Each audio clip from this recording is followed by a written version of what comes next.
Girls, before we proceed sa next question, meron na ba kayong naranasan or na-experience na go-confront yung isang babae dahil medyo nilalandi nito yung boyfriend nyo? Uunahan ko na kayo kasi ang dami ko talaga eh.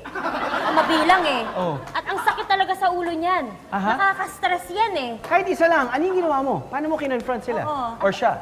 Dalawa kasi sila. Dalawa sila! Dalawa yun eh. Magkasama ba sila? Oo. Dalawa. Naglalakad-lakad ako dun sa mall. Kasama- Ganun yung lakad sino ko kasama eh. mo? Kasama ko yung boyfriend ko. Aha. Ay. So ikaw na yung boyfriend. Baka naman po pwede mag- Ako na lang. Kasi po, Okay, okay. Okay lang po ba? Ay, baka naman. You have my blessing. Baka mamaya ako naman mag-confront sa'yo. Wala po. Okay. Walaan po ako. Alright. Kami mag-jowa talaga. Ayoko na maglakad. Okay. Naglalakad. Tapos yun, naglalakad? Hi, honey. Tapos huminto yung lalaki. Huminto din yung dalawang babae. Kasi nagkatinginan eh. Huh? Hi! Ay! Ano na? Good. Tapos tinulak ako.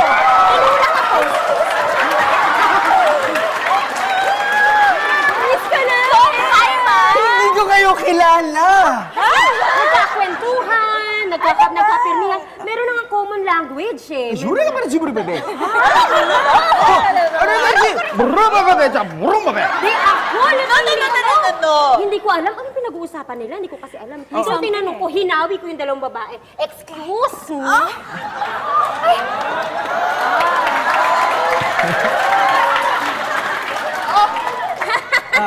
Oh. Sino kayo? Ako si Riza. Raisa? Oh. Ew. And you are? Ako si Chris. Chris. Basa. Raisa Chris? Oo, hindi ko sila kilala. Ang ba ako? Hindi ko sila kilala.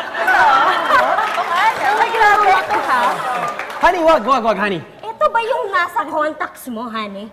Hanan. Honey?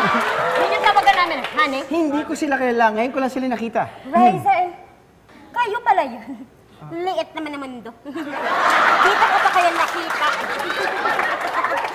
Tingnan mo naman ang katawan ninyo. Hindi ko alam kung ano nagustuhan sa inyo ng mister ko. Wah, mister. Mister agad? Mister agad. Hindi ko alam kung ano nagustuhan. Ang balibaling kinitan, hindi katulad sa akin, malaman-laman. Honey, tama na! Halika na dito! Palakpakan naman yan sila, di ba?